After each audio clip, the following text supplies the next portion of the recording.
Good morning students, welcome to physics class. यह video 11th Hindi medium वाले बच्चों के लिए है। जैसा कि आपको पता था, कल हम आपको 3.9 तक करा चुके थे। आज उससे आगे बढ़ते हुए 3.10 देखिए, 3.10।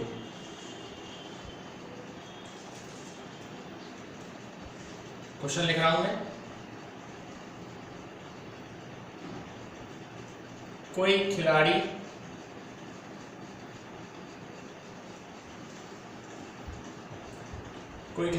एक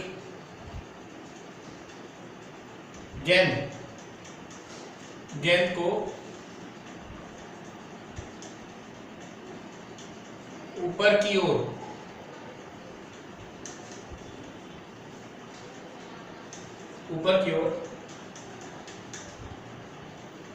आरंभिक चाल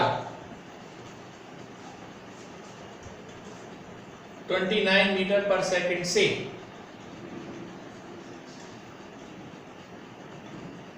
फेंकता है।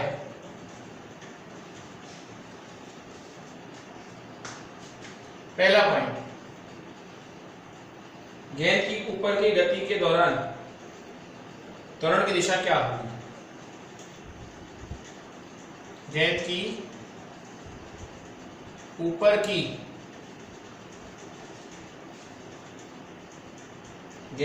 की गति के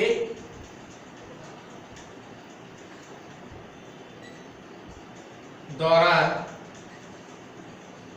त्वरण की दिशा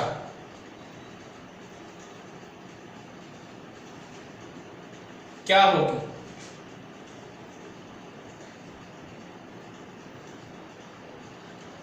गेंद को ऊपर फेंका जा रहा है, प्रारंभिक वेग दिया है 29 मीटर पर सेकंड के वेग से, और आपसे पूछा जा रहा है कि जब ऊपर जा रही है तो त्वरण की गति की दिशा क्या होगी?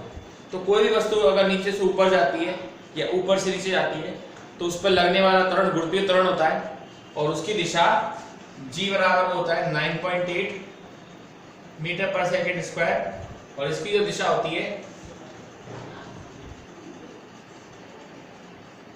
ऊर्ध्वाधर नीचे की ओर, ये है। दूसरा पॉइंट,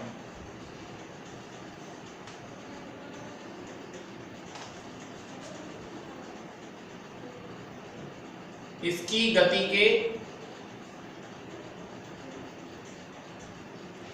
गति के उच्चतम बिंदु पर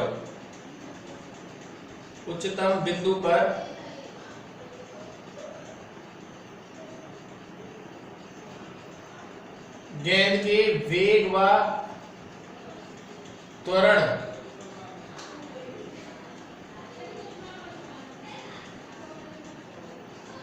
क्या होंगे? देखिए, किसी भी वस्तु को नीचे से ऊपर फेंका जाएगा तो उसको प्रारंभिक वेग दिया जाता है u, और अधिकतम ऊंचाई पर उसका वेग हो जाता है 0। अधिकतम ऊंचाई पर वेग तो 0 हो जाएगा, लेकिन त्वरण 0 नहीं होगा। v तो 0 हो जाएगा, लेकिन a अभी भी आपका कितना रहेगा? g, जिसको अपन क्या बोलेंगे? 9.8 मीटर पर सेकंड स्क्वायर। तीसरा पॉइंट देखिए,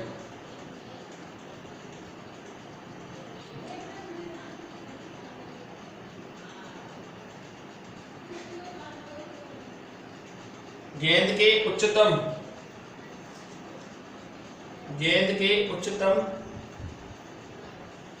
बिंदु के स्थान पर स्थान व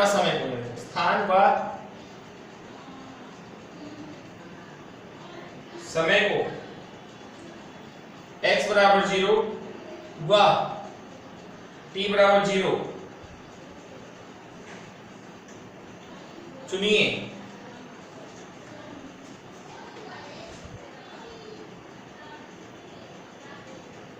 ऊर्ध्वाधर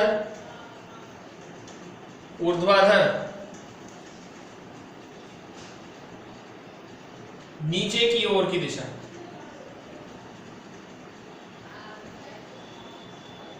नीचे की ओर की दिशा को एक्स अक्ष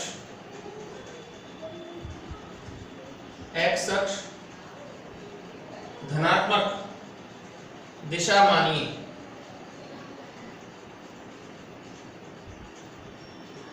धनात्मक दिशा मानिए तो गेंद के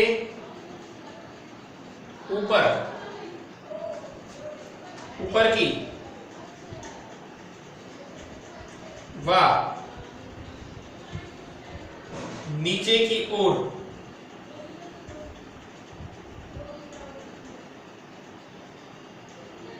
गति के दौरान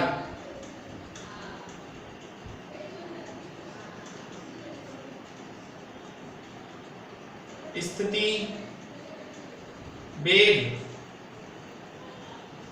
व त्वरण के चिन्ह बताइए। देखिए उच्चतम बिंदु पे हाईएस्ट पॉइंट ये ले लो और उसको उसने x बराबर 0 लिया है और t बराबर भी 0 ले लो और नीचे की ओर की दिशा को धनात्मक मानना है। तो पहले अगर हम नीचे की ओर गति करें, नीचे की ओर गति, तो पहले बोल रहा है नीचे की ओर गति में आपको सब धनात्मक मानने, ठीक है।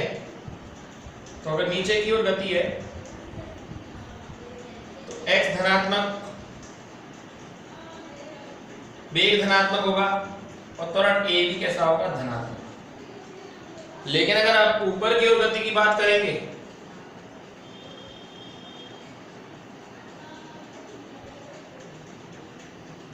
ऊपर की ओर गति की बात करेंगे तो x ऋणात्मक, वेग ऋणात्मक और त्वरण जो होगा वो अभी भी धनात्मक। त्वरण को जो है ना ऊपर की गति के लिए हमेशा ऊपर या नीचे कहीं भी आप जो गति कर रहे हैं धनात्मक ही मानना। ये है बच्चों इसका आंसर। इस क्वेश्चन के अंदर 4 भाग हैं, 3 भाग आपको मैंने बता दिए, चौथा भाग और है वो भी बताते हैं। पहले आप इतना देखें।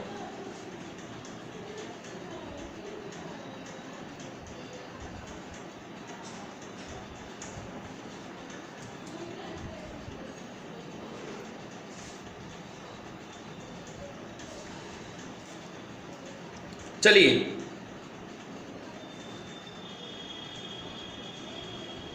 अगला देखिए, इसका चौथा भाग।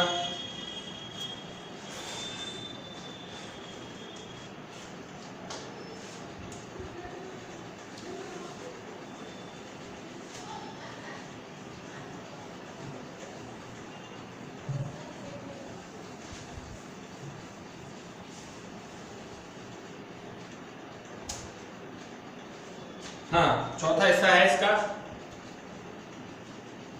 एक में 4 क्वेश्चन है ये।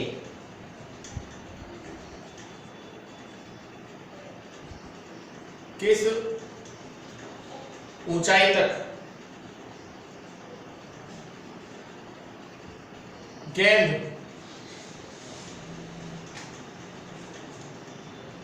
ऊपर जाती है, किस ऊंचाई तक गेंद ऊपर जाती है और कितनी देर बाद,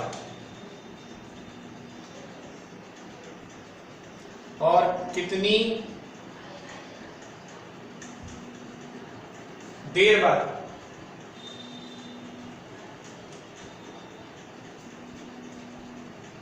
बाद गेंद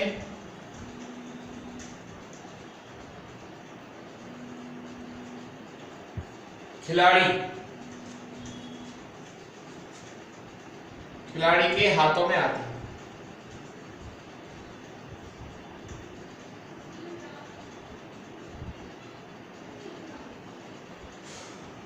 चलिए, बोला था आपको u बराबर कितना है, 29 मीटर। वैसे इसमें 29 गलत लिख रहा है, ये 29.4 है मीटर पर सेकेंड। मिसप्रिंटिंग हो रही है। जी तो आपको वही लेना है 9.8 मीटर पर सेकंड स्क्वायर। कितनी देर बाद गेंद खिलाड़ी के हाथों में आएगी और कितना ऊपर जाएगी? तो v बराबर u माइनस gt। अधिकतम ऊंचाई पर वेग 0, ये 29.4 है, माइनस 9.8 इंटू टी। 29.4 बराबर 9.8 इंटू टी, और टी बराबर 29.4 बटे 9.8 यानी 3। अधिकतम ऊंचाई तक पहुंचने में 3 सेकंड लगेगा, 3 सेकंड में ऊपर जाएगी और 3 सेकंड में नीचे आएगी। कुल समय कितना होगा? कुल समय होगा 3 + 3 कितना? 6 सेकंड। 6 सेकंड लगेगा उसको। आपको अधिकतम मतलब हाथों में आने में लगेगा 6 सेकंड, और कितनी ऊंचाई तक जाएगी? तो वही तीसरा समीकरण v स्क्वायर बराबर u स्क्वायर माइनस 2gh, ये 0 होगा। 29.4 गुणा 29.4 माइनस 2 गुणा 9.8 इंटू h, पक्षांतरण कर दीजिए। 29.4 बराबर 2 गुणा 9.8 इंटू h। 9.8 से 3 बार गया। हेलो मोटो।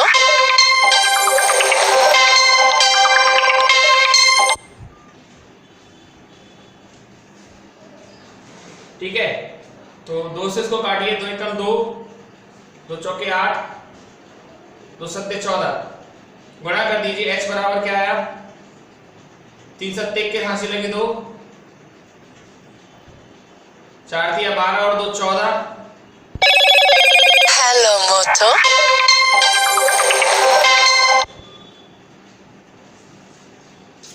ठीक है, 3 सत्ते 21, हासिल लगी 2, 3 चौक 12 और 2 14, हासिल लगी 1, 3 एकम 3 और 1 4, तो 44.1 मीटर ये आएगा। देखिए आप इस क्वेश्चन को।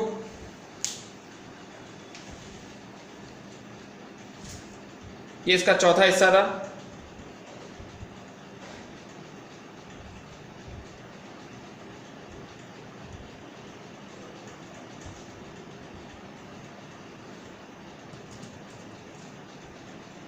चलिए सर, फिर अब अगला क्वेश्चन बताते हैं हम आपको। Question number 11।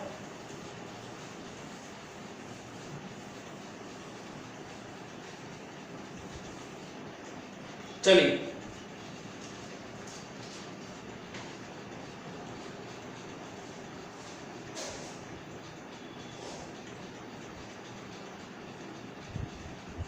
नीचे दिए गए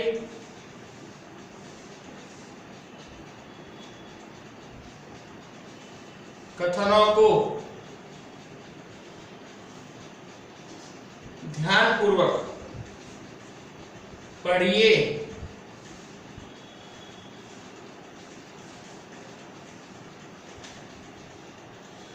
और कारण बताते हुए, कारण बताना भैया, और कारण बताते हुए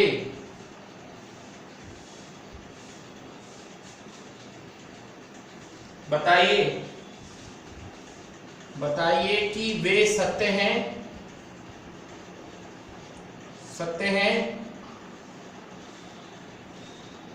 या असत्य।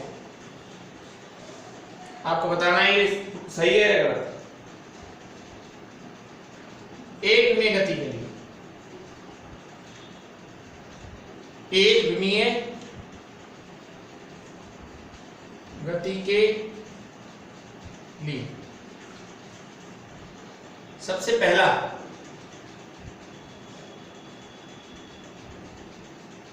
किसी क्षण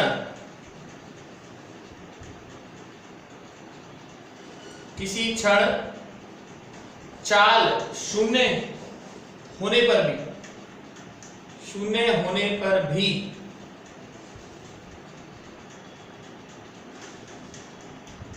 उसका त्वरण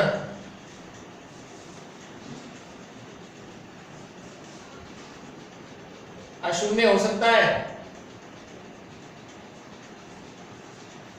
बिल्कुल हो सकता है, सत्य है, सत्य है। कैसे सत्य है? कारण बताओ। अधिकतम ऊंचाई पर, मैक्सिमम हाइट पर, अधिकतम ऊंचाई पर वेग शून्य होता है लेकिन त्वरण शून्य नहीं होता। किसी कण की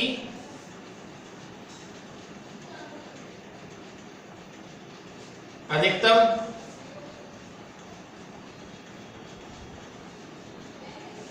ऊंचाई पर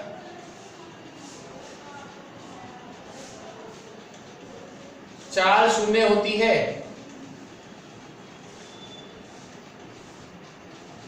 पर त्वरण अशून्य होता है। चाल शून्य होती है लेकिन त्वरण अशून्य होता है। दूसरा पॉइंट, चाल शून्य होने पर चाल शून्य होने पर वेग अशून्य हो सकता है।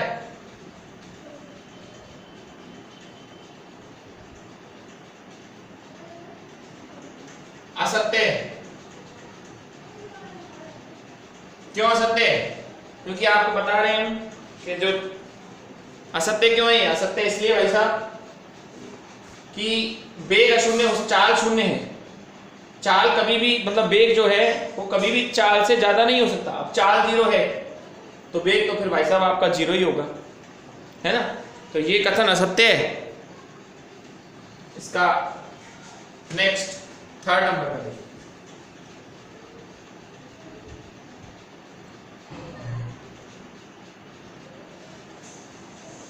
चाल स्थिर हो तो त्वरण आवश्यक शून्य हो,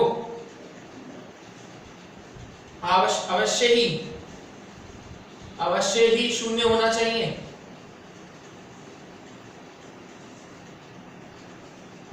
बिल्कुल सत्य है ये।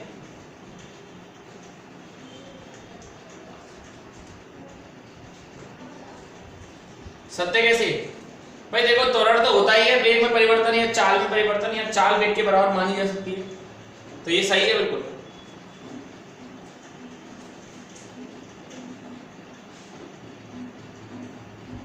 चौथा कदम देखो,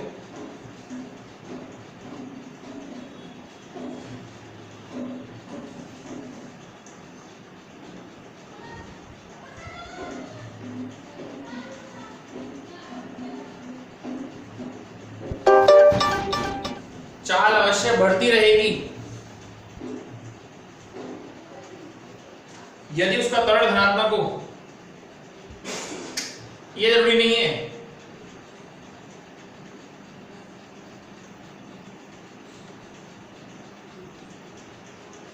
नहीं, असत्य है।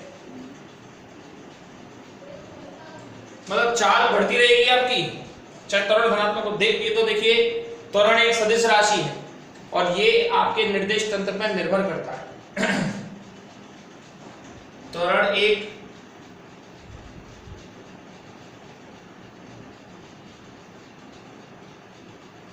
सदिश राशि है तथा यह निर्देश तंत्र पर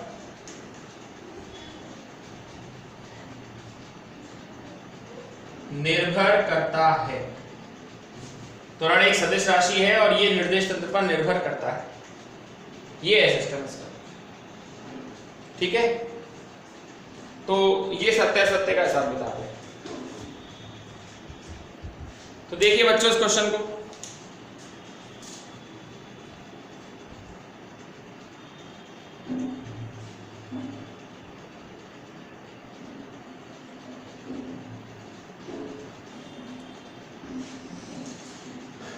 ठीक है बच्चों, आज के लिए बहुत है, कल हम आपको इससे आगे बढ़ाएंगे। Okay, that's all for today.